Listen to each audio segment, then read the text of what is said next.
Chapter 8, 305, You're a VIP. After finally getting a shower and out of the nasty bathing suit, Ginger handed me a pair of cotton sweatpants and a white t-shirt. Nothing spectacular, but at least it covered me more than I had been before. Felix didn't seem to be keeping track of Ginger and I, which made me realize that escaping was truly impossible. We made our way back to the cell, and another guard locked us back in. Clearly, all of the workers here trusted Ginger, which was good. I just wondered why she was so beaten up. They seem to treat you okay here, I stated, but it was more of a question. Well, they're just stuck with me, so they don't have much of a choice, she countered. Luckily, they've never tried to get with me, she revealed. I had been wondering if she had been taken advantage of, but apparently, she had not. But then my heart broke when I heard her continue. Because I'm so ugly, this place had stripped her of her sense of self-worth and individuality. El Lobo and the rest didn't want these girls to be confident and bold. That would only make it more difficult to maintain order here. I didn't know what to say to comfort her. I just figured there had to be another reason why she wasn't harmed by these men. They would FCK a cardboard box if it made them feel good, so looks had nothing to do with it. Maybe they respected her, or maybe they were instructed not to. Where did the bruises come from? I questioned, stumped as to how she had so many. Oh, these? She pointed to her arms and legs. We get our blood taken often to check for diseases and possible health issues. No buyer will be happy if a girl he just paid top dollar for was to transmit something to him, or if the girl was to die a few months later due to a weakened immune system. I just bruise easily from the needles. It doesn't affect the other girls. Usually, it'd be safe to assume that I'm getting mine taken soon? I asked, feeling like I hadn't stopped asking questions all night. It seemed even Ginger was exhausted from answering. She laughed, which made me feel slightly better that she could still do that, and assured, Catalina, you sure are quite a curious girl. How about try to get some sleep, and we can resume your game of 20 questions tomorrow. Sound good? I didn't think I'd be doing much sleeping tonight, worrying and all, but I at least felt a bit of comfort knowing I shared a cell with Ginger and not the girl yelling, shut up B*TCH across the way. Since there were no windows, I really had no idea what time it was other than the cave opening down the hall, and it still seemed dark. I heard the sound of more girls being offloaded from boats and separated into cells. It was probably this day's new allotment to replenish those who were sold yesterday. All I could hear were pleas to be spared, girls sobbing their eyes out, and even some shrieking, but Ginger seemed to sleep through it all. She was conditioned to hearing these agonizing noises. After the girls were relocated, the halls were relatively quiet, and at least I was able to close my eyes, even though I couldn't get myself to rest. My thoughts were swirling around, and an uneasy feeling rose in my chest. I knew it wasn't the mate bond with Efren, because it surely seemed that ever since he sent me away, without actually rejecting me, that the pain in my chest had dissipated. Possibly he just was such a womanizer that the bond couldn't ever be that strong for any one woman. This unsettled sensation building in me was different. It was the uncertainty over which beast I'd be sold to, and not if, but how bad, he would be. I must have dozed off for longer than I anticipated, because I heard Felix's voice again echoing down the hallway. Everyone, rise and shine, he said in his gravelly voice. Ginger, I nudged her. She seemed to be out cold in a beauty sleep. Probably after having offloaded her biggest insecurity, she was finally able to sleep better. Ginger, it's time to get up. I pushed her again. She wouldn't budge. I felt a towering shadow cast over me, and I looked behind me to see who it was. Felix was standing in front of my cell and directed to me, get ready, let Ginger sleep. I didn't know what he meant by get ready, without Ginger to tell me what it meant. Sir, get ready for what? Where do I go? I rambled out. We have an early morning showing today, he grumbled. Oscar informed me of some top clients that flew in from overseas for this. Now, let's go. He opened the cell and I stood firm. What about Ginger? She's still, Felix explained coolly. She isn't needed right now. Nobody from this tier of clients would even bat an eye at her. I didn't want him to pick me up by my neck again, so I shuffled my feet forward reluctantly, trying to delay the inevitable. Surely, I was going to be pushed into one of those clear display cases today. You need to go to the infirmary to get your blood taken, Felix instructed. Then he gazed down at my legs and pointed out, you're going to need a few days to heal up before you're ready to go anyways. The only thing I appreciated with Felix is that unlike George and his buddies, I felt like he wasn't a pervert and neither intrinsically evil. He came here on a mission to find his sister, and maybe he still is using this job to bring her back. No, he won't go easy on us girls, but he seemed to be fair compared to Efren, El Lobo, or Augustin for that matter. Felix handed me off to another guard who made me feel uncomfortable the way he scanned over my exposed skin, and he led me to the infirmary. In contrast to the cages we were stored in, this room was austere, cleanly and meticulously maintained. It seemed the best doctors and nurses would have been employed here just by how technologically advanced it looked. White LED lights illuminated the room so brightly I was hard-pressed to even find any shadows in the room, or a speck of dust for that matter. A line of refrigerators and freeze chambers were on the far side of the wall, and rows of MRI machines were along the side. I was expecting the healthcare system in underground Miami to be haphazard and grimy, but it was exactly the opposite. There were powerful people with sprawling connections to keep this operation afloat. A nurse summoned me after I entered the infirmary, and the creepy guard handed me off. She had an evil smile, like she administered lethal injections in her spare time. "Follow me," she said, and led me into a private room with blinding lights. She dimmed the lights down to do her procedure. There, she rolled up my sleeve and took my vitals, as well as a blood sample. She did the normal range of tests and quickly left. She actually didn't do anything out of the ordinary and left me with the message, "The doctor will be with you shortly." She gathered her personal computer that she had entered a lot of information into and took the blood vials with her before turning up the lights again and locking the door shut from the outside. I gulped, wondering why she paused before doctor and why it sounded so sinister. I tried to get my mind off of the thought, but the dizzying spotlights in the room gave me a migraine. I tried to shut my eyes, but still the light made its way through. After trying to dodge the beams with different techniques, there was a knock on the door followed by a swift entry by the man I presumed to be the doctor. Instead of the usual white lab coat I was familiar with seeing doctors wearing, this was one outfitted in all black. He looked more like an executioner than a healthcare professional. "You are truly a fine specimen, dear, and you smell magnificent," the man said with a wide grin. I only could see that because he dimmed the lights again to a normal level. A cold shiver ran down my arms and I had a bad feeling about this man. I wished to be back with Ginger as soon as possible and out of this office. "I'm Dr. Melnick, my dear. I have to say, I've never quite met a girl like you in all my years working."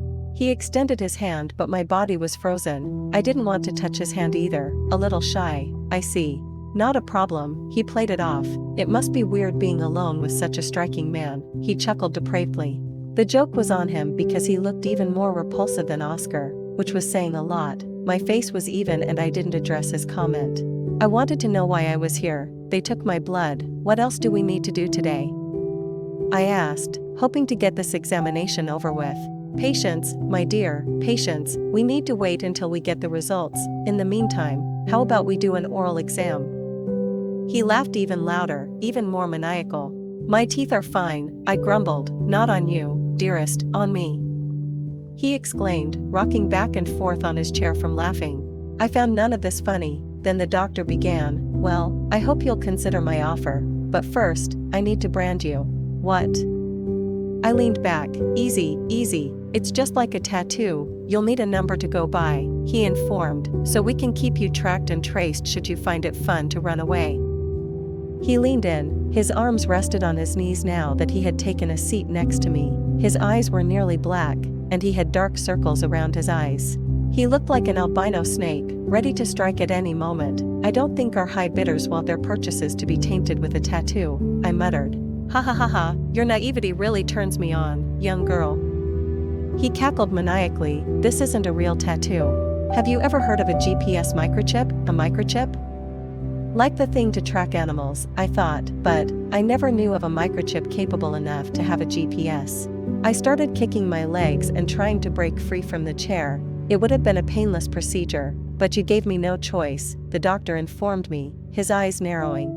Suddenly, two metal cuffs tightened my wrists into place, and the doctor exposed a syringe he had in his hand. He carefully looked at the metal needle, watching the liquid inside with a smile. "It will all be over," I heard, but the words started to cut off as I felt the syringe enter my vein. My vision became foggy and my eyes sealed shut. Chapter 9. How much for the girl? I woke up later, unaware of how long I had been operated on or how long I'd been out. All I could see was a foggy vision of a blinding spotlight above me. Then, I saw a few faces come into my distorted view as the chair I was laying in reclined upward.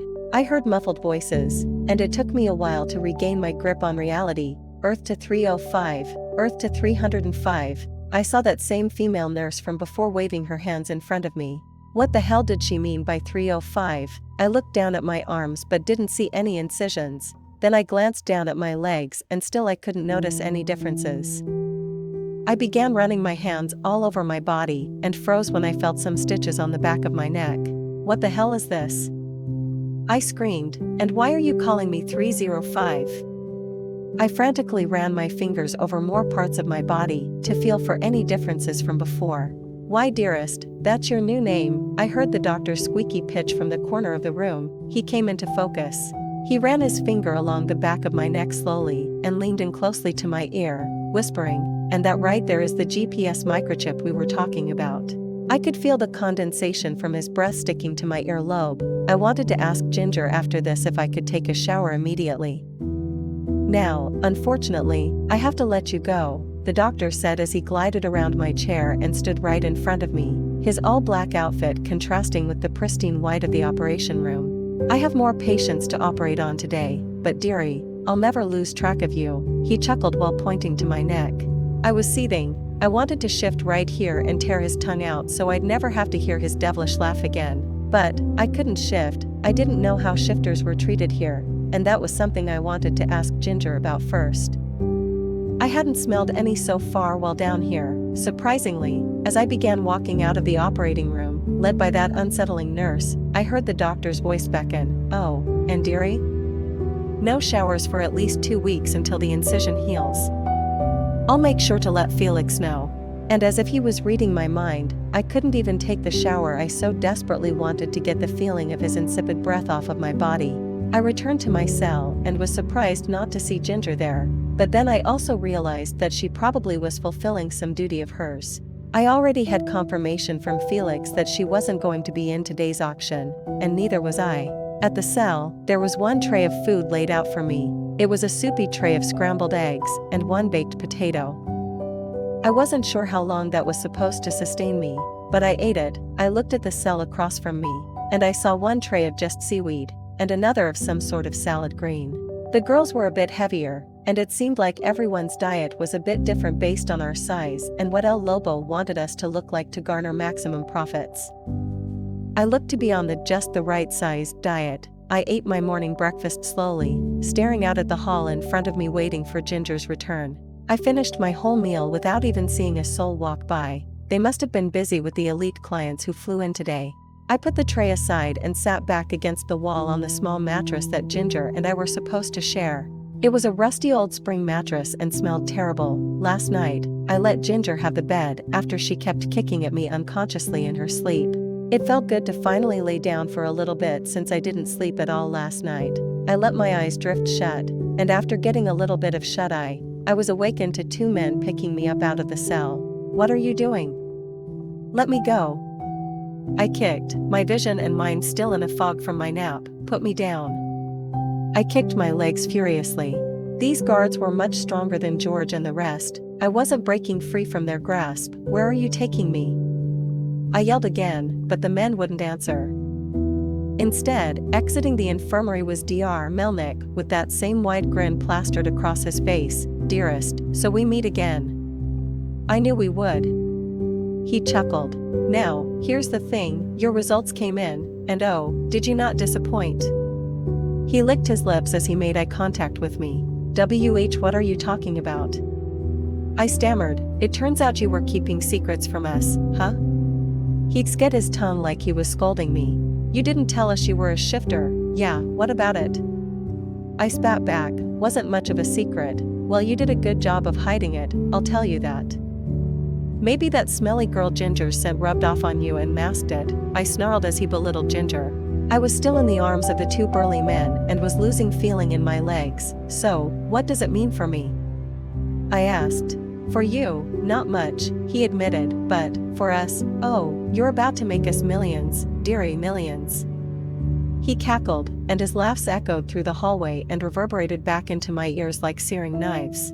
Before I knew it, the men were walking forward and taking me to a whole new area. After navigating down a few hallways, the men carried me right in front of a fluorescent pink door and a sign next to it that read, VIP only.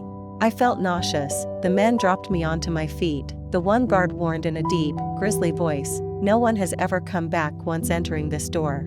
With that warning, he opened it and guided me in while the other guard went back in the other direction. Immediately, another guard, some red-haired boy, was waiting on the other side of the door. "Number?" he asked, and I wasn't sure if he was speaking to me or the man escorting me. 305, the man behind me responded plainly. "Nice to see you too, Jeremy," he scoffed. Clearly, this red-haired boy wasn't personable. It probably made him good at his job. I could hear the muffled sounds of electronic music coming upstairs. The rest of this hallway was painted black, and there was a staircase down the hall. Was this a nightclub? It was a stark contrast to the cave where they held the non-shifters. "Scan," the red-haired guard demanded, pulling me out of my observations. He wasn't that intimidating even though he spoke in short phrases. He looked like he could be handing out perfume samples at a Nordstrom, not working as a security guard at whatever this place was. The guard pushed me forward, and I faced the chip reader that the other guard was holding. "Turn around," he ordered, and I followed. After waiting for about 10 seconds, I heard his apparatus beeping. Jeremy sighed and stepped out of the way. "All clear." The guard behind me latched onto my arm again and tugged me forward towards the staircase. His words bounced around in my head from earlier. "No one has ever come back. Why is that? Were all the girls killed? Sold? Could this place possibly be as bad as the human trafficking prison cells?" We reached the top of the stairs and met another door. This time it was wrought iron, and there was an electronic keypad to the side of it. First, the guard had to scan his fingerprint. "Authorized," a robotic female voice declared from the screen.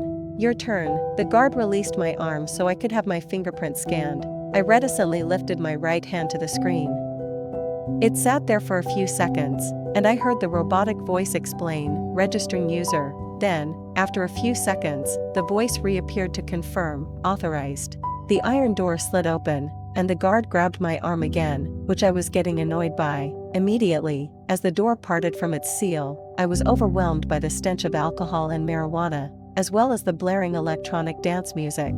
Fog, presumably from fog machines, cloaked the floor, which made it impossible to know where I was walking. Nearest me was a stage where a DJ was spinning records, but at the center of the large, square room, was a raised platform with many men hovered around. It almost looked like a boxing ring in size, and multicolored spotlights shined directly on it. I wasn't as intimidated here as I had been at the other showroom, part of the reason being I didn't see depraved men jerking off in front of girls.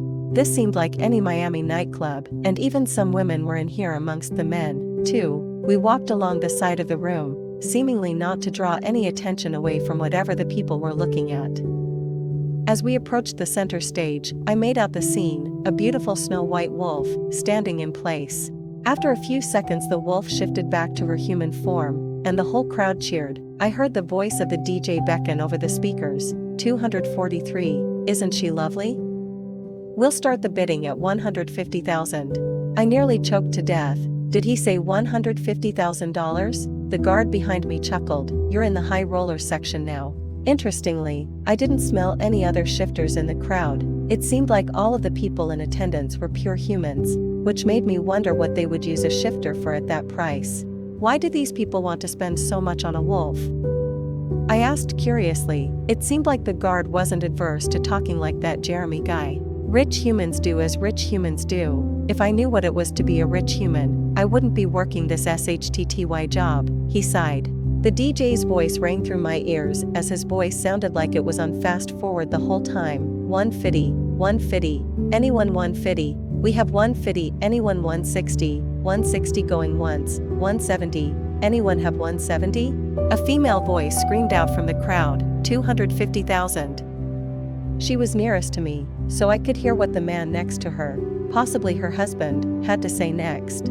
He looked upset, his face was in a scowl, and he scolded, Meredith, why would you pay that much? This one isn't even worth over the starting price. The woman looked careless and said airily, because white is so pretty.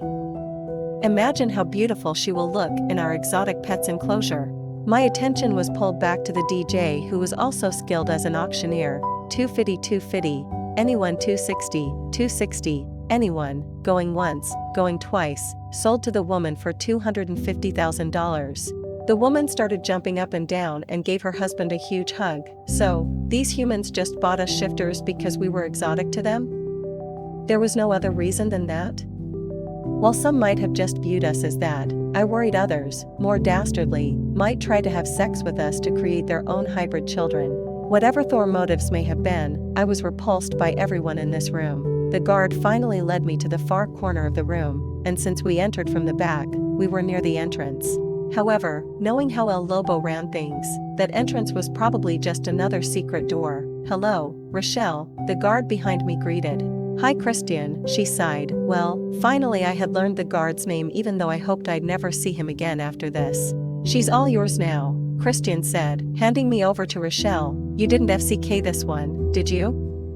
Rochelle raised her eyebrow, and her face looked annoyed. Christian excused himself. "You know El Lobo would be furious if we ever harmed one of the shifters. I only FCK the ones who are in my price range." He cackled, but Rochelle wasn't amused. She sent him away. "Come with me," Rochelle ushered, and she pointed me towards what looked like a coat closet.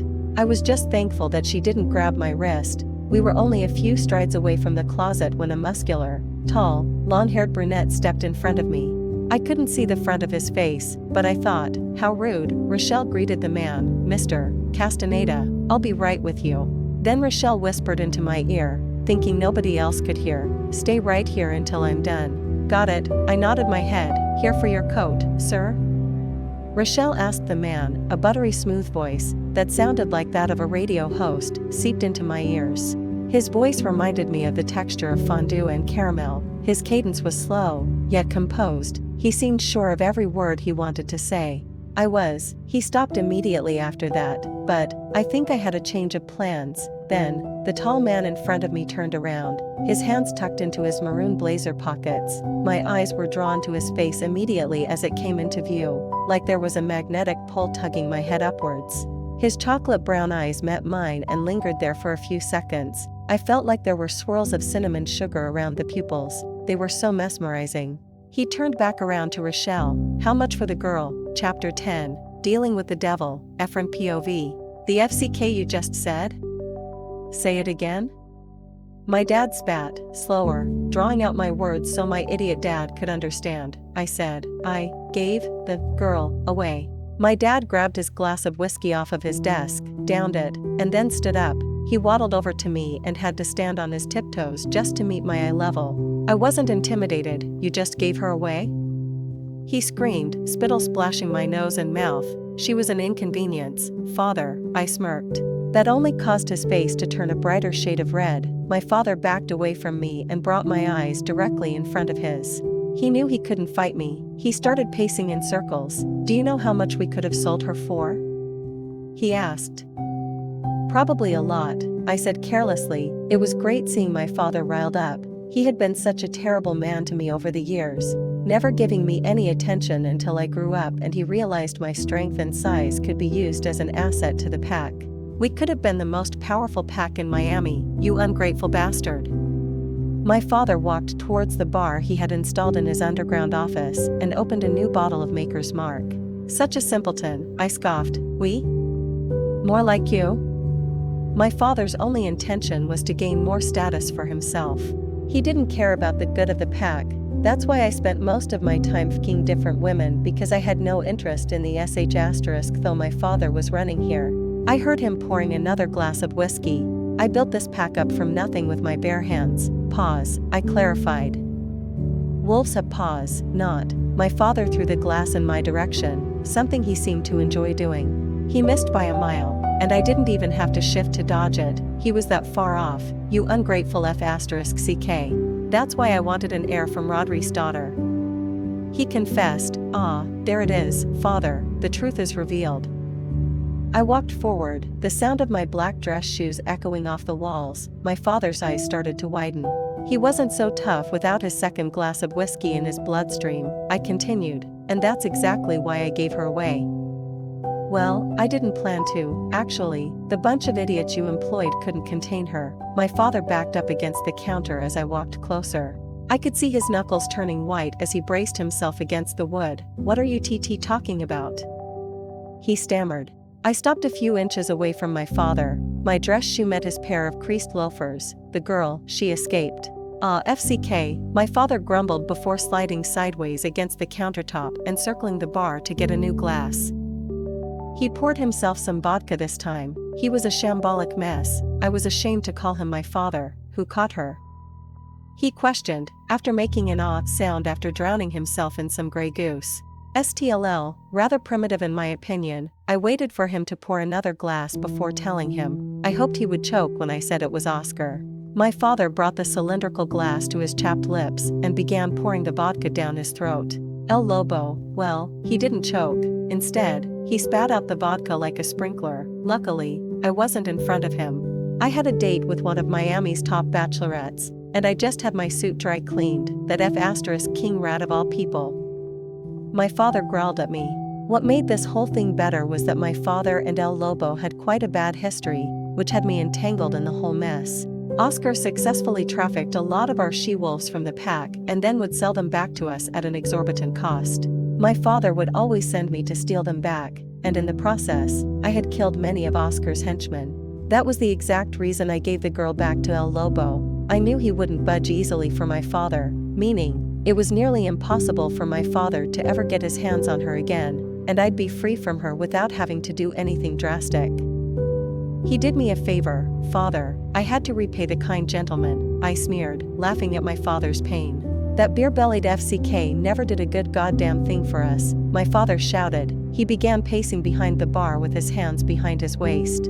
I put my elbows on the bar counter and explained, oh, but that's where you're wrong, father. I paused, wanting my father to stop walking. It was making me dizzy. After a few moments of silence, my father froze in place. Perfect. You see, he got that girl off of my hands so I didn't have to do it myself. Would have been such an inconvenience personally. My father's bottom lip was quivering like he was having a seizure. He slammed his fists on the counter. That girl is mine. I did all the hard work to finally pry her from Rodri. Would you like me to buy you a consolation trophy? I asked plainly. He didn't seem to hear me. I heard him sobbing now. He really was experiencing all of life's emotions at one time. My father wept, hunching over the bar counter. Her father's hands were tied for the first time in his life. Rodri Zuleta never ever let his guard down, especially when it came to his daughter. I had been orchestrating this deal behind the scenes for years. I finally pushed him to a place he couldn't walk back from. At this point, I was tuning my father's words out. That's great, Dad. You know what's the problem with you, though? What?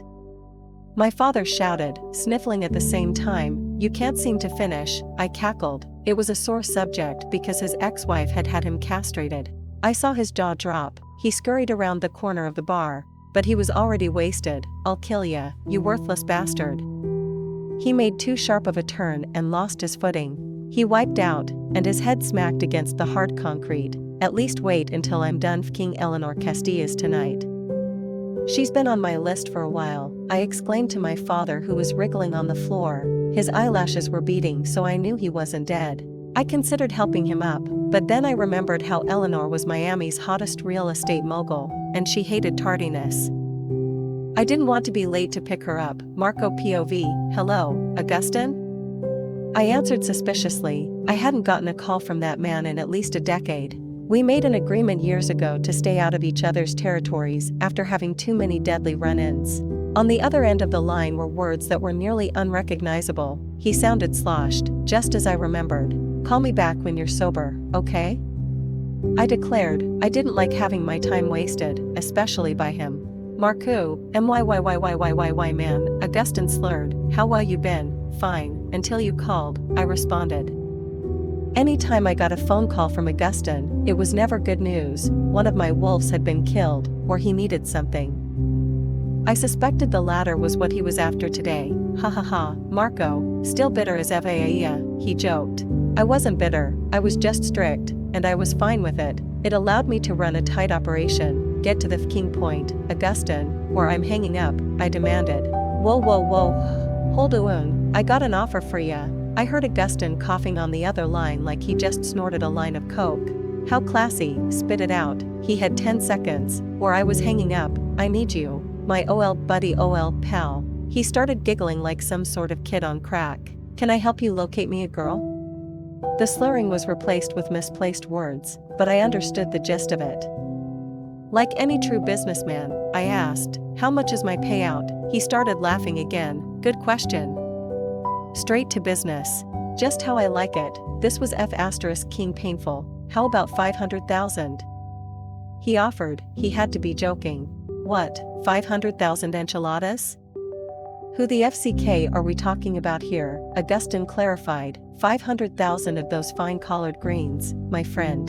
Dollars, buckaroos, King SHT. I thought, this girl had to be the direct descendant of the moon goddess if Alpha Augustin was willing to pay me $500,000 for her. That money would be enough to finally pull my pack out of the gutters we'd been in. You serious? Even if he was sober, which was almost never, I still wouldn't have believed his offer. Dead serious, he declared. You ever catch me lying?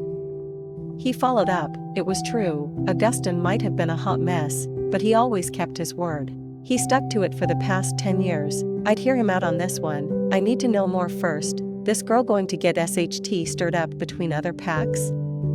I was wary of starting World War III in Miami proper.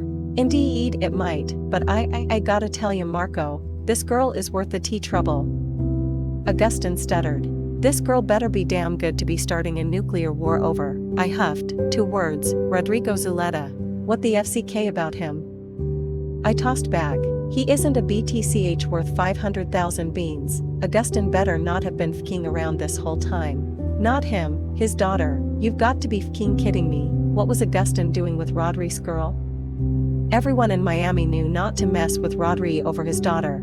She was sacred to him. Rodri was an upstanding alpha and a fair man. He worked old school, just like how I preferred, not like some of these newer, hotshot alphas who don't respect boundaries. But I knew if anyone even mentioned his daughter's name, those people wouldn't be heard from again. I'm f***ing out. You really think I'm going after Catalina? Rodri will have my neck sliced, I explained. Was Augustin really that sloshed not to know that? No, he won't. He laughed on the other end in a gravelly pitch. Because he gave her to me. Bullshit. There was no way Rodri would ever willfully hand his daughter over to anyone, and especially not someone as slimy as Augustin. Don't believe me? Fine, Augustin said firmly. I'll give your money to myself, he finished. What the FCK was he even saying? Goodbye, Augustin. I hung up on him. I rubbed my temples trying to get my sanity back. That man was infuriating, and now I knew why we stayed apart for so many years. Daddy, my lovely daughter didn't even knock on my office door. She just ran in. Why you look so stressed, Daddy? She asked. Even though she was only 8, she had a keen eye. Because, Daddy just got off a serious phone call. I picked my daughter up and sat her on my lap. She turned around and looked at me with her eyes watering. What's the matter, Serena? Tears began streaming down her cheeks.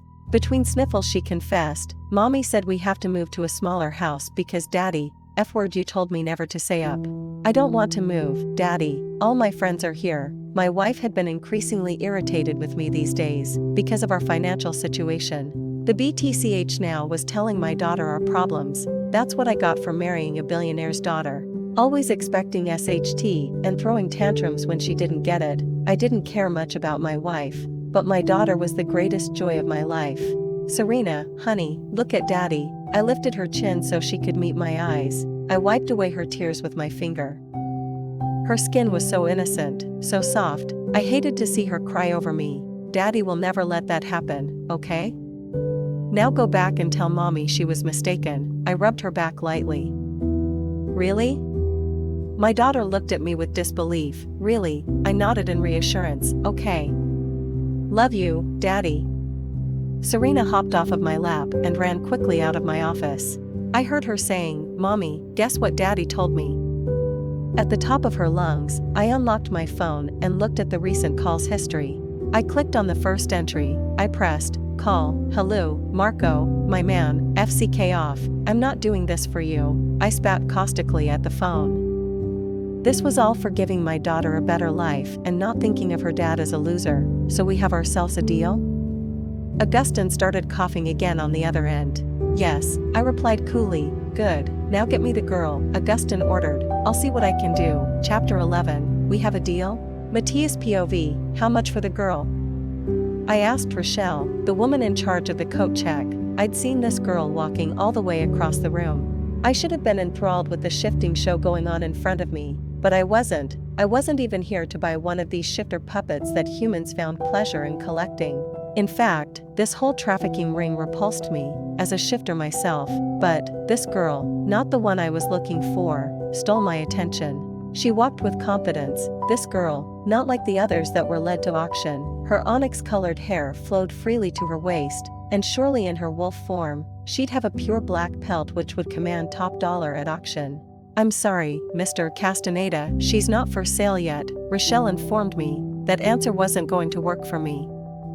Normally, I'd just strike a deal with El Lobo, a man I'd dealt with in my past, but I didn't have the connections I once had before I changed my name to Castaneda. Sure, I had the money, but money wasn't good enough in this business. The black-haired beauty was standing next to me, a fraction of my size. I said before that she walked with confidence, her shoulders straight and head high, but after briefly meeting my eyes, she was cowering in my presence.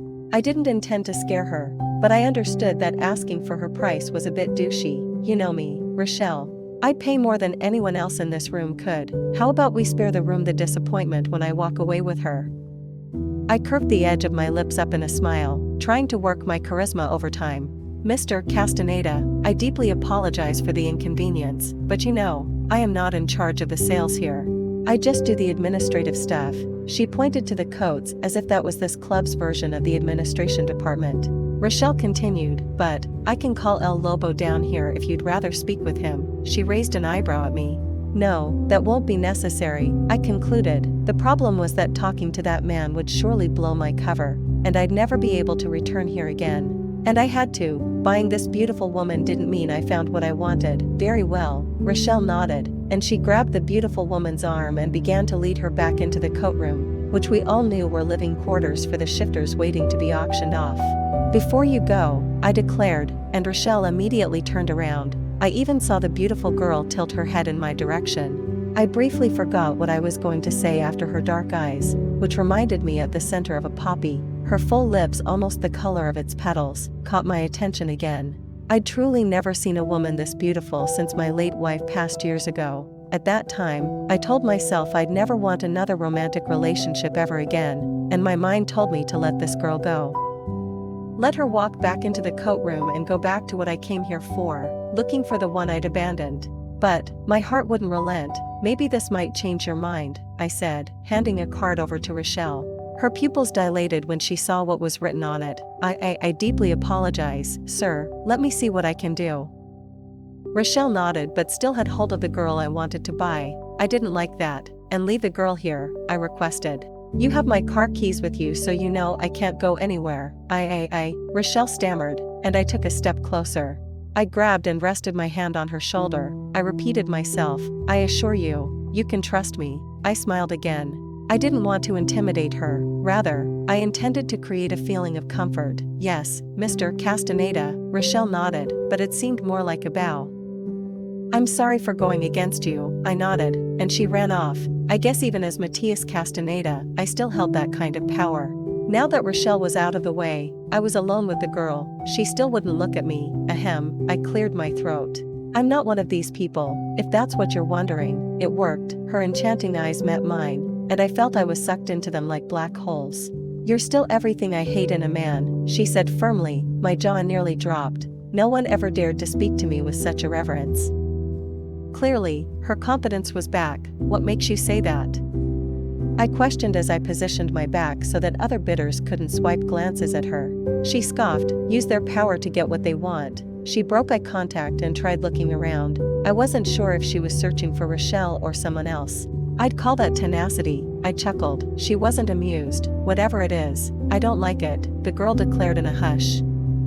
She wouldn't stand still, which made my job protecting her from sightlines more difficult. If anyone knew what I was trying to do, by this shifter before she officially went on to auction, they'd be livid.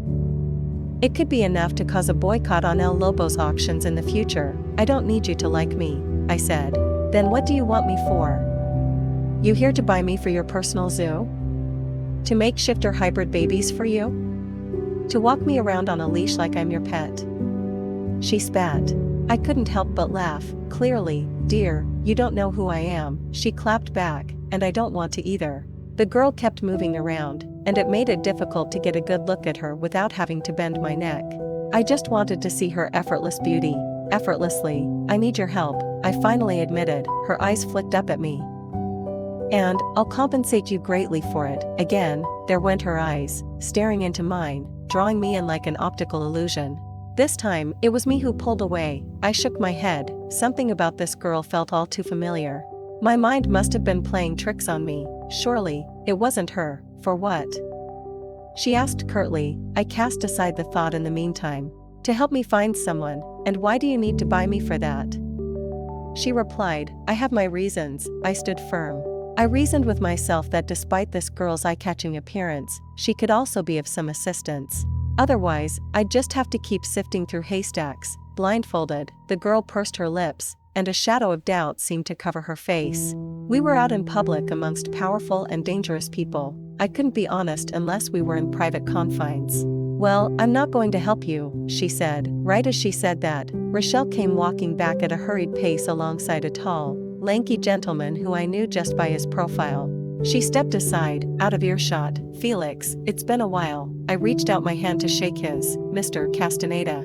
I apologize for the inconvenience. Rochelle told me about your request." He retracted his hand from my hold and took a few steps back. "I hope you don't make me leave an unhappy man," I said, threateningly. I didn't like scare tactics, but I really wanted this girl. My whole body was starting to show signs it wanted her too as we stood so close to each other. "No sir, we wouldn't want to do that," Felix sighed. "I spoke with the boss. He said the earliest he could get the girl to auction was when her bruises healed. He's afraid it will lower her sale price." I let out a laugh and shook my head. "You're mistaken, Felix," I said. "We don't need to even put her up for auction." He stood still, confused. "But, sir, we always put the girls up for auction. That's the way we do business here. We try to be fair to all the bidders." "Ha, Felix, Felix, Felix, this world isn't fair." I scrunched my brow. The thought of how I was betrayed before came back to the forefront of my mind. I took a step closer to him. He was tall, but I was even taller, and he had to look up to see me. Without breaking eye contact, I reached into my burgundy blazer pocket and pulled out my checkbook. Next, I gathered my obsidian fountain pen, the device I used to sign all my business deals, from my inner pocket, and wrote the price. Everyone's eyes in our small huddle were on my pen as I wrote. I tore off the check and handed it to Felix. "Is this enough to change your mind?" "I'd have to ask my boss, Mr. Castaneda. I don't know what his asking price would be if he was to make an exception," Felix explained. "This check isn't addressed to Oscar, it's addressed to you," I clarified, pointing to his name on the check.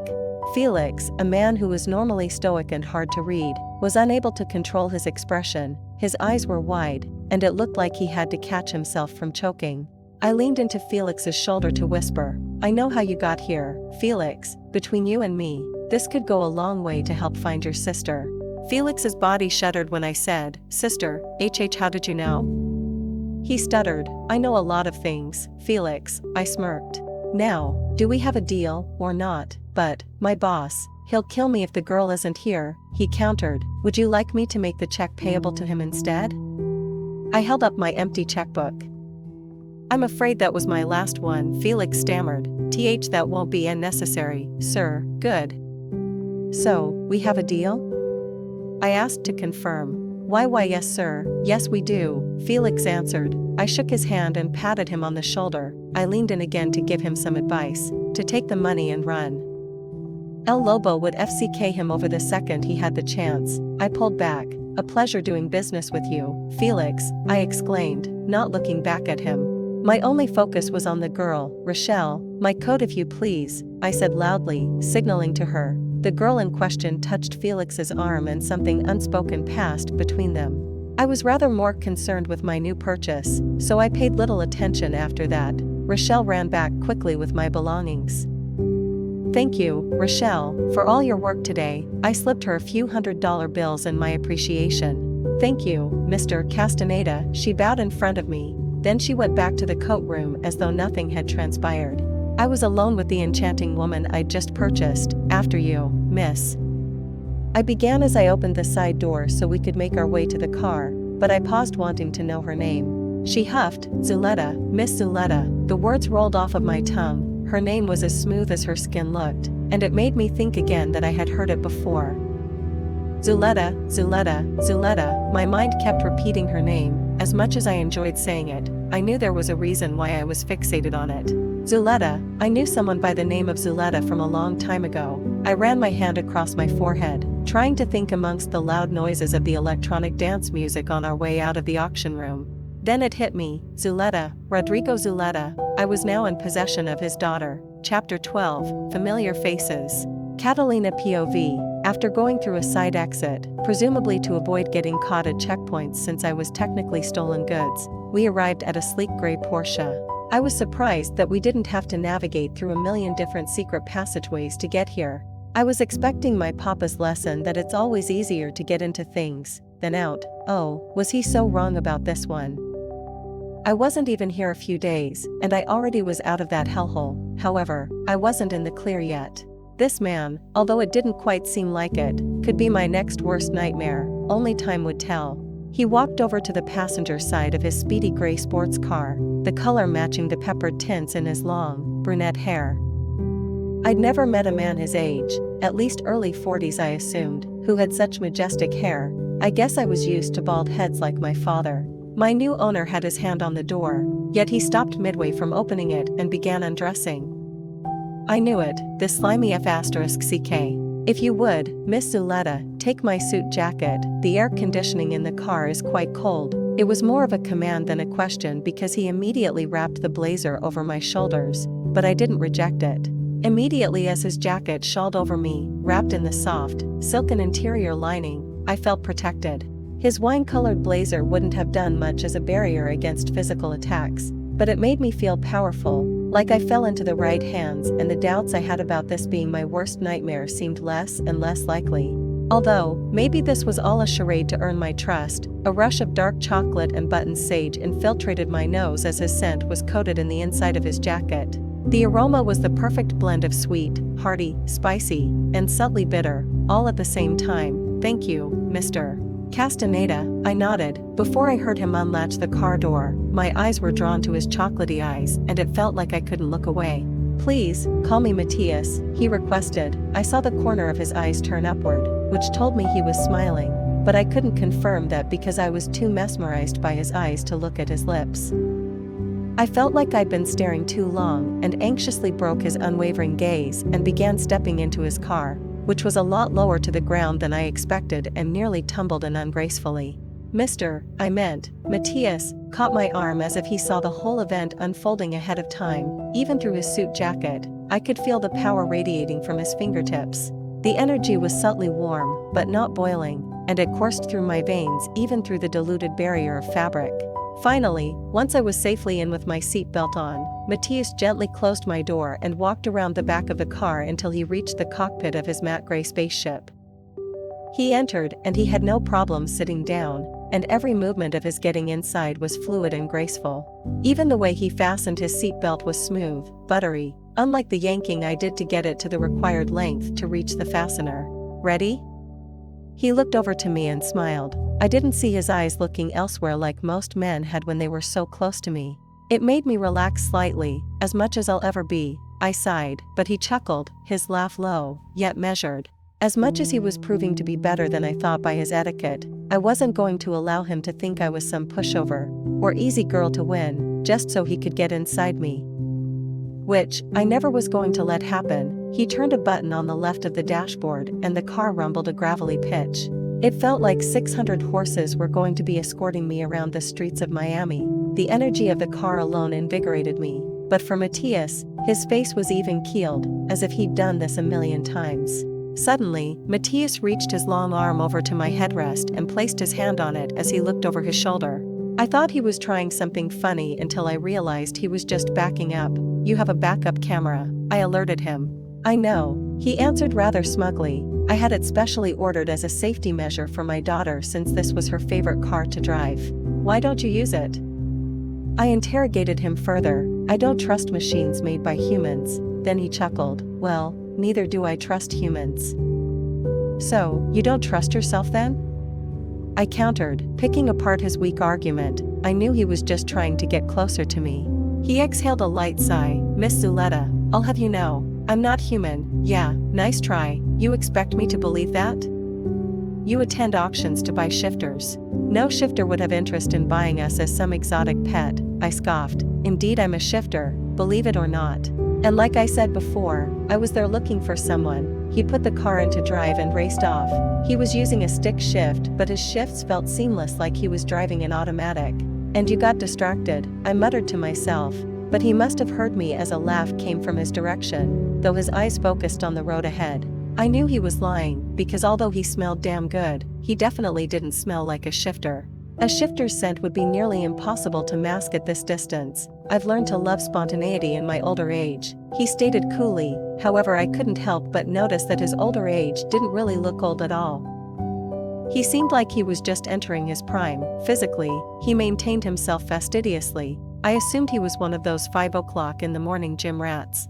After he pulled onto the main thoroughfare and merged onto the highway, I let my eyes drift off. His scent was calming and was making me drowsy. I rested my head against the window pane, but I couldn't fall asleep. I felt like I was floating on a cloud with how smooth Matias drove, but there was too much on my mind to allow myself the satisfaction of resting now. I opened my eyes and looked at myself through the side view mirror. What had become of me? I was in some random rich man's sports car when I should have been studying for my lab practicals. I wouldn't call this spontaneity, since I didn't have any choice in the matter, but it was starting to feel like this was the best case scenario, given the type of men I was surrounded with recently. Something felt a bit unusual, though, about this man. There was an odd sense of familiarity between us, and perhaps that was why we spoke so comfortably together. Castaneda, the name didn't ring a bell, but I couldn't shake the feeling. I wanted to know more about him without actually asking awkwardly, have we met before? I shifted myself in the red leathered bucket seat and directed my gaze out the front window. Instead of watching the road ahead, I was fixated on Matias' face in the shiny reflection of the glass as if he was a heads-up display. You said you were looking for someone? I pried, and I could see his head tilt down slightly in the reflection before he looked back up at the road. You'd be correct, he answered, before continuing, my daughter. He quieted immediately. It wasn't like him to be shy, from what I gathered, so I understood the severity of the situation. I matched my tone to the conversation and removed any sarcasm or causticness from my speech, but still, I was confused. You lost your daughter in that place. To that place, he clarified, his voice brisk and laced with subdued hostility. I think I understood. How does a man as powerful as you lose his daughter to that kind of life? I feared I pushed my curiosity a bit too far, but his eyes softened at my question. They didn't seem to be hostile as much as they seemed regretful. I'm a man who sometimes made mistakes with business, but never with my family.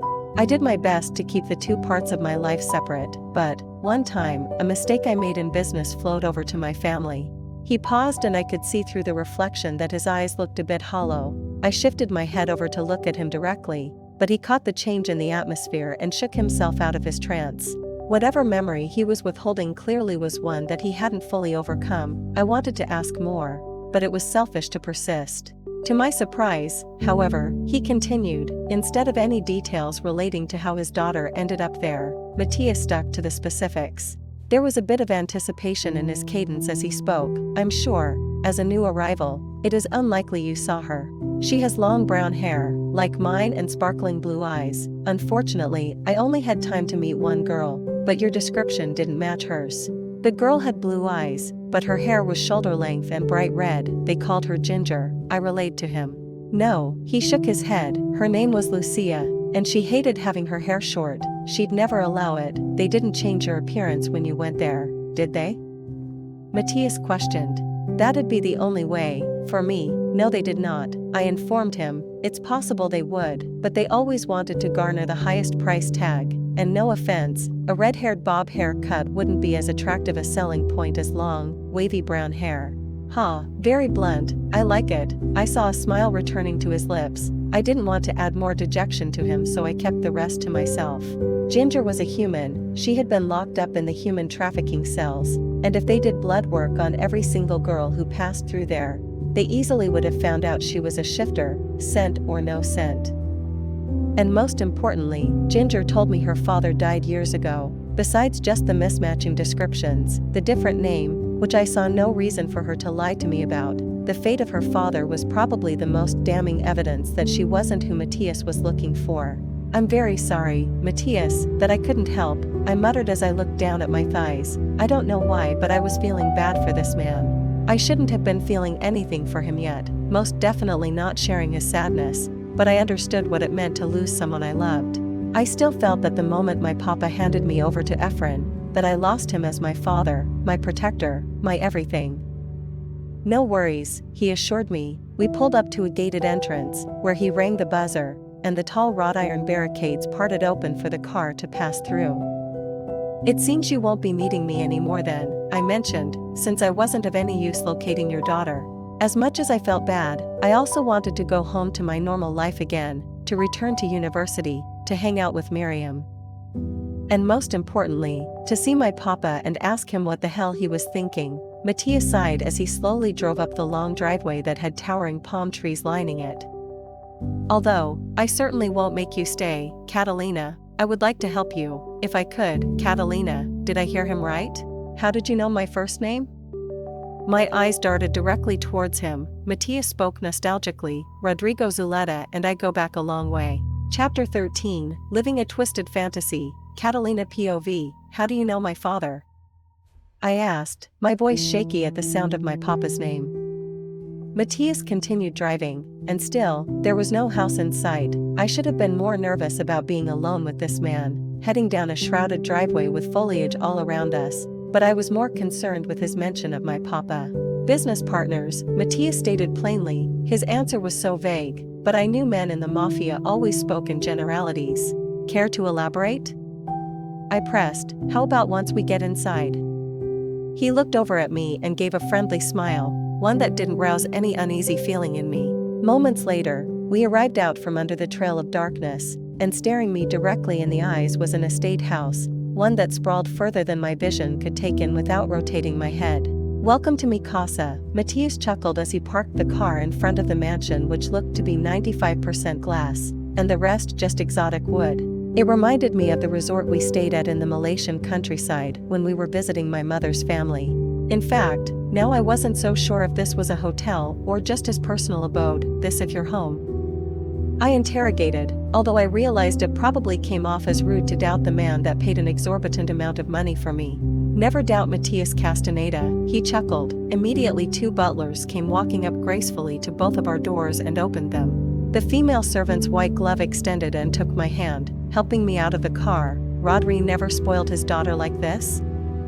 Matias's voice sounded playful as he teased. His milk chocolate eyes met my gaze, and I quickly redirected my sightlines on the house. "Ugh, I had a good life," was all I managed to say. I felt a warm touch on my arm, and it sent shockwaves through my core. "You almost tripped into the pond," Matias exclaimed, and I looked down and confirmed, I was 2 feet away from becoming fish food. "My piranhas haven't eaten since the last time I brought a guest over," he chuckled. I quickly pulled my arm away from him. "What?" I knew he was teasing, but it pissed me off that he felt comfortable to do so at a time like this. He always seemed so composed, so relaxed, just like at El Lobo's auction. He always had a way out of everything, which reminded me of something that happened back at the club. "Hey, that card you took out and showed to Rochelle, what was it?" I pried, wanting to know more about the man who was about to take me into his personal compound. "I'll tell you if you let me walk you inside." He offered me his hand. "I wouldn't want you getting lost." He had a smirk on his face that was difficult to disobey. I extended my hand, and he held onto it firmly. He started explaining as he guided me around the piranha-infested waters that served as a moat around the mansion to a bridge. "It was nothing much, just a business card." "Really? You expect me to believe that?" I rolled my eyes, but he saw and released a small laugh. I couldn't stop stealing glances at him. He had a 5 o'clock shadow, but it was so subtle, it looked like volcanic ash had just dusted his neck and chin. There were no creases in his forehead, shocking for a man of his age, His hair was wound tightly in curls at the ends, the almond brown locks balanced with peppered gray. As he walked, he licked his lips and they shined in the moonlight. I watched them part as he spoke, but I didn't hear the words. In fact, I had been tuning out the conversation, convincing myself that I would communicate better from lip reading as an excuse to stare at them. "Catalina?" he asked aloud, and that's when I shook my head, realizing I had just been fantasizing about a man twice my age who knew way more about me, evidently, than I did about him. What? I stammered. "I asked you a question." Matias stopped and his face looked vexed all of a sudden. I didn't want to admit I'd been staring. "I don't have an answer right now," I muttered, using it as a general excuse. "What if I asked you in a different way?" His voice was slow, yet sneakily seductive as he led me to the large wooden double-door entrance to the compound. "Sure," I nodded. "How would you like to go home?" Matias released my hand as we reached the front entrance. I'd love to," but I started, before Matias interrupted. "But what?" He raised his eyebrow at me. I didn't want to tell him that my father sold me into that mess. I didn't even want to accuse my father of anything until I heard from his own lips what had transpired. "Maybe he doesn't want to see me," I confessed, keeping what I said generic, right on par with how the mafia communicated. "Nonsense," Matias said. "Rodri always spoke so highly of you. I don't know how you got into that horrible situation, but I'm sure he'd be relieved to hold you again."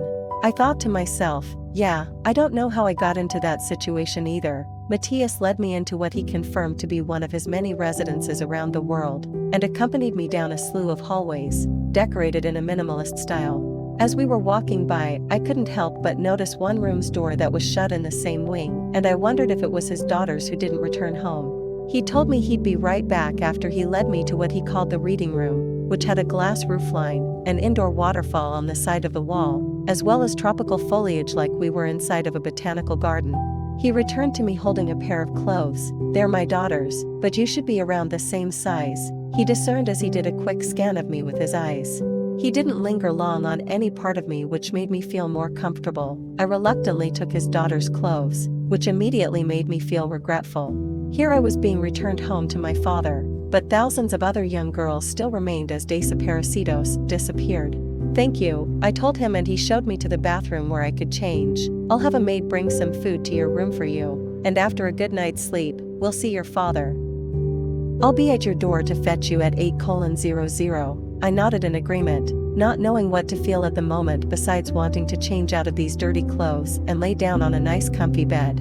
Carrying an oversized Miami Dolphins t-shirt and some gray sweatpants, I was led to my room for the night, which was in the opposite wing of the house from where we'd come in. As the maid turned the knob, I was greeted by a 4-pillar canopied bed that was raised off of the ground to make it look like it was floating. A platter of what had to be 10 courses was sprawled on tray tables across the California king bed, which made me wonder if it was common for this much food to be ready at all times of the day, or if Matias had let them know we were coming. "If you need anything else, please ring that buzzer," the maid declared as she pointed to a remote on the nightstand. Then, she shuffled her feet back towards the doorway. I had so many questions but didn't want to overwhelm her except for one important one. "Excuse me, miss," I called, trying not to sound too demanding. I hated the idea of ordering anyone around when my hands and feet were working perfectly well. "Yes, my lady?" She bowed. "My lady." Who did Matias tell his servants I was? His mistress? He better not have. I remembered the maid was waiting for my response. How do you lower the blinds?" I asked, not wanting to be blinded by sunlight in the morning since the whole room was practically windows. "There are no blinds, my lady," she started. "Oh," I exclaimed, that seemed like an oversight in a glass castle. "Master Matias has employed the use of auto-dimming windows. On that same remote next to you, you can select the dimming level you'd like. It serves the same functionality as blinds would," she clarified. "The same function, just a million times fancier," I thought.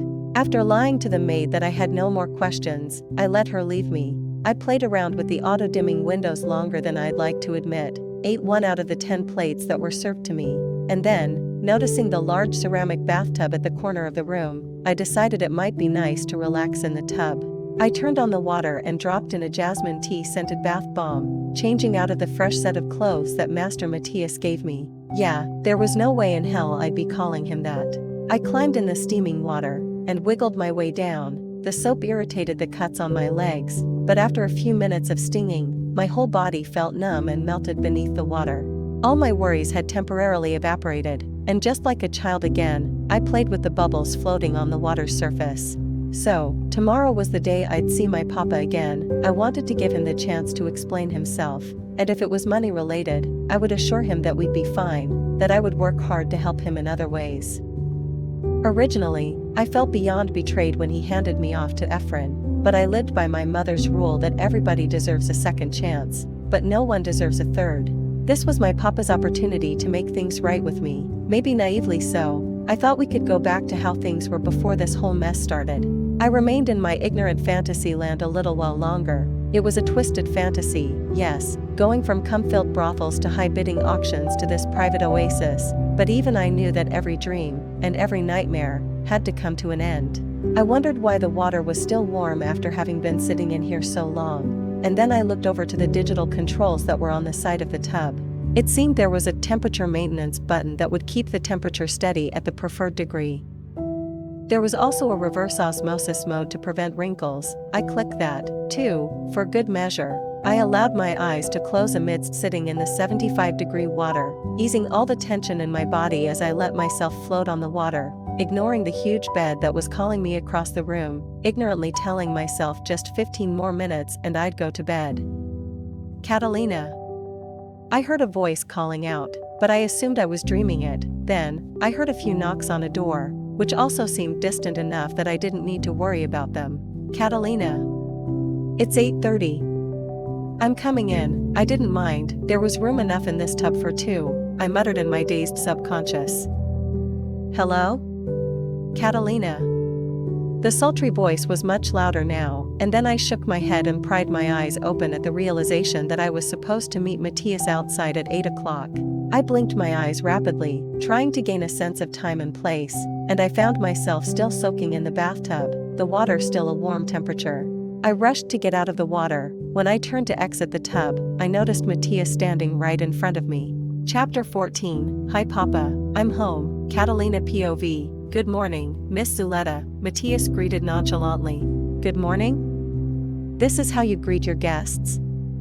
I cupped my hand and submerged it below the water and quickly threw it at him to make him step away.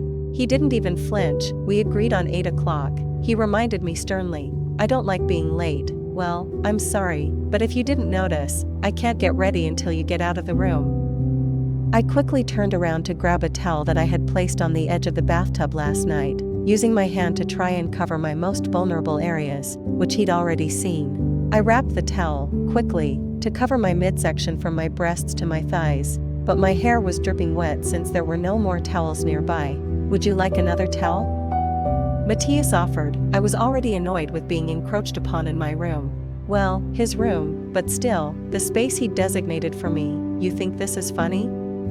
I spat out, glaring into his eyes, trying to convince myself that those cinnamon swirl pupils were not as innocent as they looked.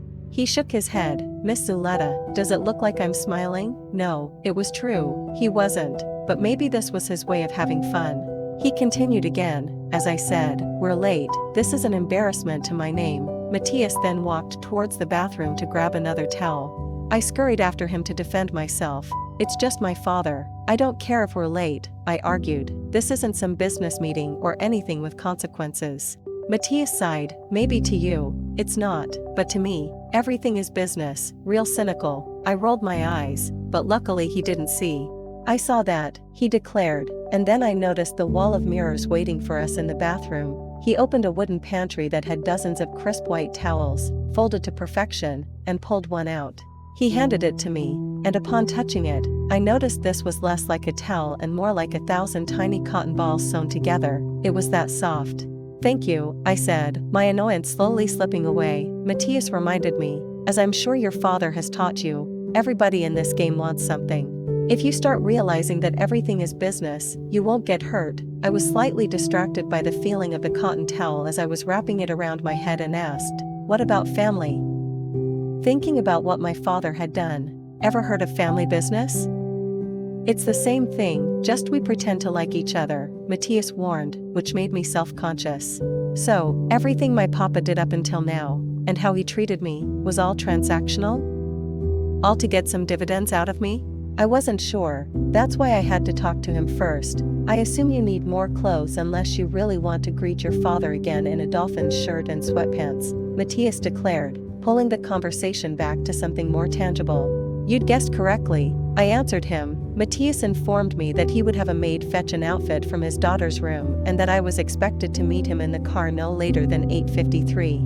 It seemed he had rigid deadlines and I didn't want to cross him again. I preferred the quick-witted, mischievous Matias to his angry dad version. I put on a light blue, dainty, spaghetti-striped sundress that the maid had brought to me. Lengthwise it was a bit short and tight in the hips, which meant I was a bit more developed than his daughter. Some of my cleavage was poking out, I noticed in the mirror, which made me wonder if Matias picked the dress purposely, or if it was just something the maid had chosen. However, I was getting the idea that Matias had control over every decision, no matter how big or how small, in this house. The same maid guided me out of Matias' luxury labyrinth at exactly 8:51, with 2 minutes to spare. I saw Matias leaning against another exotic sports car. He was grinning coyly as he watched me walk out. You're learning quick, he said, pointing to his diamond-encrusted wristwatch that sparkled in the early morning Miami sunlight. I carried forward towards the car, walking in a pair of Chanel espadrilles that belonged to his daughter. I wasn't uncomfortable having Matias see me in this outfit, however, it would feel weird to be so revealing in front of my father. But I didn't want to press the matter. We only had 2 minutes before he'd leave without me. Matias opened the passenger door for me, and he closed it like it was my personal chariot. I watched him walk around the back of the car again until he got in the driver's seat, which looked more like a cockpit. Why take the long way around? I asked curiously, in case you tried to run me over, he said. His face hardened, but I couldn't help but laugh. Then, at the sound of my laughter, he let out a chuckle. What dark humor we shared. I figured that there had to be another reason why, but I wanted to leave his answer as that. If I was ever in a sad situation again, I'd just imagine myself hopping over the center console and pressing my foot on the gas to run Matias over. We hadn't pulled off yet, and he was just sitting idly waiting for me to do something, which I hadn't figured out yet. I was too caught up in hysterics, forgetting something? He winked at me, but it didn't register. Instead of waiting for me to remember, he sighed, you wasted your 2 extra minutes on laughing, so I'll have to do it myself. Then, without asking, he reached across the gearbox and grabbed onto my seat belt. His long fingers grazed along my cleavage, hopefully by accident, as he pulled the seat belt into its place. I felt tingles radiating from the spot his fingers made contact. I adjusted my dress, self-conscious about my exposed skin. But then I realized this man had already just seen me naked, so what did it matter? My face flushed at the thought of it, but since my skin was naturally tanned, he probably couldn't tell.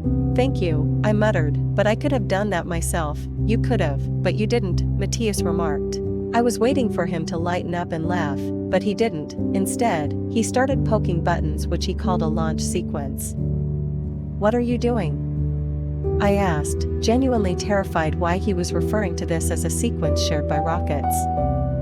He sighed, Miss Zuleta, you're about to experience the ride of your life. I saw a minor smirk creep across his face, although he was keeping himself busy touching the buttons. When he stopped fiddling with the knobs and levers, he placed both hands on the wheel and stiffened his back to sit erectly. I followed suit. Keep your head back at all times, he ordered, and it felt like a pit had carved through my stomach, the anticipation killing me. Matias rolled down the window slightly to let in some air. Then, he counted down, 5, 4, 3, ONEE. Matias screamed freely, and my heart jumped back in my chest as he depressed the acceleration pedal. I grabbed onto the door handle with one arm to steady myself amidst the tornado of air throwing my hair around in every direction, luckily blocking my line of sight so I didn't see what was ahead of us. At this point, it was in the hands of the moon goddess whatever happened to me. I braced for dear life, praying it would end soon because my stomach felt like it was about to heave whatever was left in it from last night. Woohoo! I heard Matias yelling at the top of his lungs, like he was a 16-year-old that just got their permit. The car finally seemed to slow down, and the wind stopped tangling my hair. I felt his foot on the brake pedal. Glancing over at Matias, I sat in confusion. How could a man who still hadn't found his daughter in the organized crime world be enjoying his life as much as he did? It was something I wanted to ask him, but I figured it didn't matter. I'd be back with my papa soon enough and never see Matias again. Having fun? I scoffed, looking over at him. He removed a hand from the steering wheel and combed it through his wavy locks. Absolutely you? He asked me. If I didn't need you to bring me back to my father, then I'd already have killed you for what you just did, I admitted. I didn't want him to know the fact that I kind of enjoyed it and felt invigorated by it. How is this thing even street legal? I whispered aloud, more of a question to the world than to Matias, but he heard me. I don't know. Ask the Nissan GTR engineers, he exhaled. Really, a thing of beauty. They said money can't make you happy, but money can buy fast cars, and at the very least, they seemed to make Matias happy. In record time, Matias reached my papa's apartment, which was situated adjacent to the coastline. I had asked Matias many times if he needed the address, but he claimed to be all set. Whether it was because he had done business with my father before, or because he had one of his assistants find it, he didn't need my direction. The Miami Plaza, huh? Seems like my buddy Rodri has made quite the life for himself, Matias remarked, looking up at the all-glass skyscraper as we pulled up in front of it. We've been living here my whole life. My mother picked the place out for its view of the water. He'd never sell it, but I caught myself nearly choking at the words never and sell, realizing I had thought the same could have been said of me. The doorman, nicknamed Elvis for his long sideburns, opened the door for me. He seemed to be shocked when he saw me. Miss Zuleta, I haven't seen you around in, what is it now, a week? I was worried, but you know, it's not my job to be curious, he confessed. Then, his eyes widened when Matias exited the car. Mr. Castaneda, Elvis bowed. I'm sorry, I didn't get your door. Please don't tell my boss. I interrupted Elvis's stammering and turned my head over to Matias, then back to Elvis again. Elvis, he will do no such thing. You're fine, just don't forget the other door. Matias nodded his head towards the two glass doorways that led into the lobby.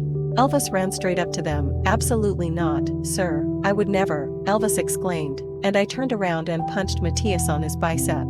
It was firm and hurt my knuckles. You're a jerk, you know that? I scowled at Matias after he nearly scared Elvis shitless. Then, Matias pulled out his calfskin wallet and rifled through some banknotes, which read 100. He approached Elvis and slipped the money into Elvis's palm. Elvis began bowing again and thanking Matias incessantly while Matias arched his head over to me and said, Still think I'm an ashole? I didn't have my keycard anymore from being trafficked, so I had to approach the front desk to be let in. I told Matias to wait farther away so as not to draw attention, but he drew attention regardless. After making up a lie of where I was the past week, in Hawaii on vacation, I found out my father had been telling everyone I was studying abroad. Then, I had to tell them that my father considered Hawaii to be abroad and that I was studying ocean life while snorkeling. Should I let your father know you're here? Manuela, the receptionist asked, but I refused, saying that it was a surprise visit. Well, not that I was lying, it was going to be a surprise. For him, I motioned Matias over and headed towards the elevator with my new keycard that Manuela made for me. She seemed wary of the fact that a man twice my age was riding the elevator with me, but she probably assumed he was a friend of my papa. I clicked the button to the 36th floor and waited patiently, alone with Matias. I could smell the scent of his cologne, a rather light aroma that reminded me of lime and coconut. It was a relaxed fragrance for a rather relaxed individual, except when he was late. The bell rang as we reached the top floor of the building, and Matias waited for me to exit the elevator first. I pointed him down towards the end of the hall, apartment 3613, and stood in front of the door. Nervous? Matias asked, looking directly at me. I nodded, nervous, but not for the reasons that he thought. He placed his palm on my shoulder, his warm fingers making contact with my exposed skin. It'll be okay, I'm sure he'll be ecstatic to see you again. He removed his hand, but I regretted that he did. Even in this short amount of time since I'd known him, he made me feel so safe. It was as if he exuded an impermeable bubble around us everywhere he walked. And his ability to make me feel protected wasn't in a paternal way like I was used to. This sense of security felt different. like it was from a place of I don't want to see you get hurt, rather than I can't let you get hurt. Reticently, I pushed the doorbell, wondering what my papa's reaction would be. After a few seconds, I heard footsteps pitter-patter to the door in the cadence of my papa. The latch unlocked and the door opened. I spoke first. "Hi, Papa, I'm home." Chapter 15. A wise man once said. Catalina POV. Why did you bring her here, Mateo? Wasn't his name Matias? Also, her? I have a name, Papa, I breathed, but my heart dropped when I saw his expression. He looked sickly, pale, and gaunt. It seemed like he hadn't eaten in days. Long time no see, Matias. Mateo, greeted Papa. He extended his hand for a handshake, but my papa wouldn't return the gesture. I just wanted to burst through the doorway and go home. I wanted to give Papa a hug and have him tell me everything was just a big misunderstanding. I just wanted to sleep in my own bed again, but Papa wouldn't let us in. Matias retracted his arm and remarked, "I came here to return your daughter." His voice was much more firm than it had been when he initially greeted my father. "I can't take her back," Papa muttered. My face was starting to redden. Why was he treating me like a beggar? Why wasn't he taking his only daughter back, the daughter who he promised to protect as long as he lived? "Papa," I raised my voice, "it's me, Catalina." At first, I thought it was a foolish thing to say, but I realized that I looked more like a prostitute in this tight-fitting dress than I did his usual clean-cut, proper daughter. Maybe it was naive of me to think the outfit had anything to do with him not opening up to me. Matias took a step closer. "Rodri, open up the door, let's talk about this." It sounded more like a command than a suggestion. Matias was a good foot taller than Papa, built like a professional athlete, and could easily break down the door if he wanted to. And he'd have no problem paying for the damages. "Papa," I yelled this time. My pleading turned to actual tears as a sense of dread formed in my chest. I always heard the rejection from one's mate was the worst pain a shifter could ever feel, but I felt nothing when Efren let me go. Right now, however, my blood felt saturated in despair from my father's denial of me. Papa didn't even have the courage to look at me. His eyes were focused on the ground as he spoke, his words laced with a tinge of trepidation. "You should have never come back here." He wouldn't even say my name. My throat was constricted, and I didn't know if it was from holding back tears, or because I was so incensed, or both. Matias moved his fist to the door and prodded it open. "Is that a threat?" "More like a warning," Papa clarified.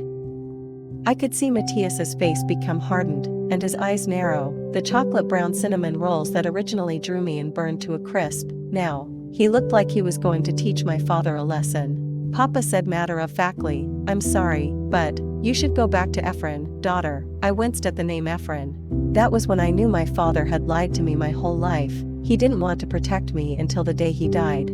If he did, why would he sell me off to such a playboy d***keckhead like El Cuchillo, who planned on having me killed? What type of father does that? I didn't want to allow my father to see me weak. I wanted to show him I could take care of myself, that I didn't need him to protect me. "You're sick, Rodri, King sick. And to think I once called you a friend." Matias pointed at my father, who wasn't even paying attention to him. It seemed like words weren't getting through to him, like he was a walking corpse. Perhaps I should have been more worried about him, but he didn't want to make amends. If he needed help, he wouldn't admit it. If he was ashamed, he'd die with guilt. That wasn't going to change by us breaking into his apartment. "Let's just go," I mumbled to Matias and turned towards the elevator. As soon as I spun around from my father's door, I was overcome with tears. As much as I said I had to be strong in front of my father, certainly I wouldn't be keeping up that act once I left this building. My hero, my childhood, my father, all of it was a lie. I heard the door close slowly shut, followed by Matias taking long steps to reach me as I was farther down the hallway. I felt his fingers again on my shoulder as he tried to catch up to me. There was something more there than just a warmth. This time his touch was fiery. "Miss Zuleta," Matias said, "I'm not a Zuleta anymore. You heard Rodri. He wants nothing to do with me," I explained caustically. I was no longer a Zuleta. I had no money, no power, no connections. As far as I knew, Matias had been expecting some sort of finder's fee from my father. Would I owe him now? Where could I possibly go now? "I'm sorry, Catalina. I had no idea Rodri would act so uncharacteristically." Matias latched onto my arm, trying to stop me. I could tell he didn't want to hurt me by the pressure he applied versus the ability he had. Between sobs, I declared, "There's nothing for you to be sorry about," Matias began. "We used to be friends, and I never had a problem with." I pulled away from his hold and continued walking forward, wiping my tears with my fingers. "I don't want to hear about that man anymore." It wasn't that I didn't care, I did fucking care. That's why hearing Rodrigo Zuleta's name, or anything about him, was tearing my heart apart. I didn't have it in me to think about him anymore. The whole elevator ride down from the 36th floor to the lobby was quiet. I had finally collected myself enough to not be a blubbering mess in front of Matias or anyone else who might have entered the elevator. It wasn't as though I was paying much attention. On the way out, Elvis tipped his black doorman's hat and pulled the glass door wide open for me to walk out. "A short visit today, Miss Zuleta?" I didn't have it in me to answer, or correct him about using that name, so I just nodded gently and smiled as best I could. Matias thanked Elvis for holding the door and then sped past me to open the passenger side door for me. I got in, and as he took his seat behind the wheel, I spoke coolly, "Please don't drive like that again." "I'm not in the mood, I wouldn't." He began defending himself before he stopped, as though realizing it was no use. "Take me to the nearest shelter, please," I requested, wanting to be alone. Matias didn't object, but I should have known better than to think that he'd listen. Instead, he pulled off into a parking lot next to the beach. "Matias, I'm in no mood, please, unless you've decided you really own me. I just want to be alone," I expressed firmly. It wasn't true, though. I yearned to be embraced, reassured, loved, wanted, but with those emotions came the possibility, more so the likely probability, of betrayal. It was safer to stay by myself. "I'm not dumping you off at some shelter, Catalina, but, please, stop calling me that," I interjected. Matias suggested, "We're running out of options if Zuleta is off the board, as well as Catalina." "What should I call you then? Oceana? Playa? Arena?" Clearly his mind was on the beach, anything but the name Rodri gave me. I scoffed. "From now on, Arena it is then." Matias chuckled before adding, "I think we both have a thing for nicknames. You probably heard your..." He paused before saying father. "You probably heard my other name, Mateo." I wondered about that, but at the moment, nothing as unimportant as names mattered. He must have sensed I had no interest in talking. The air between us was awkward and sterile, and he quickly interfered.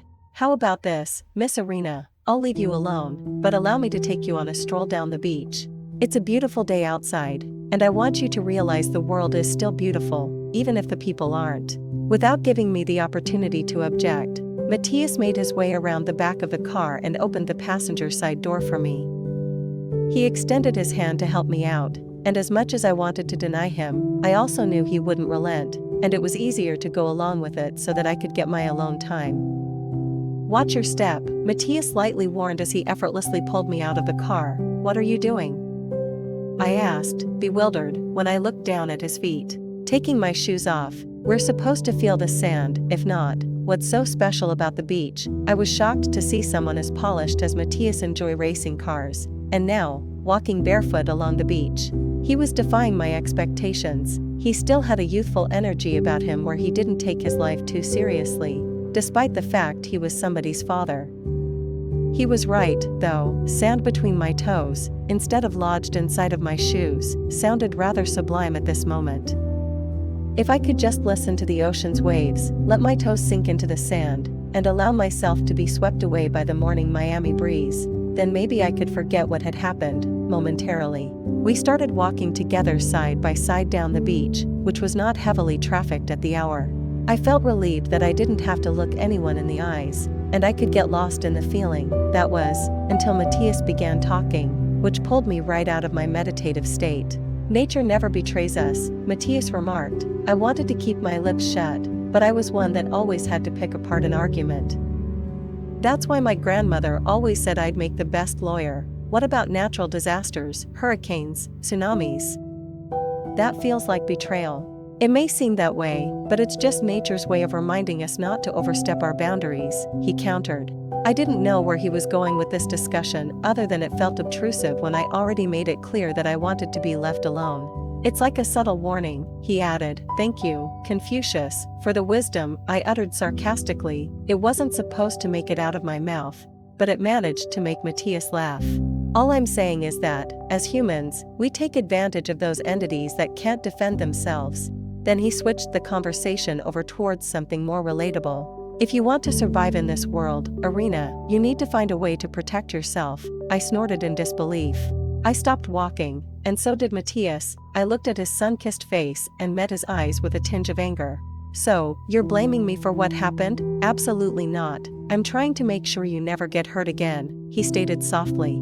He turned his feet towards the water and stared at the sun in the distance. The bright blue sky was mesmerizing, but my eyes kept pulling towards his face. There was something so pure, yet so hardened at the same time, like this man had lived a full life in half the usual time. I made the mistake once with my own daughter. I tried to protect her myself, by doing what I thought was right, but it came with an unforgivable consequence.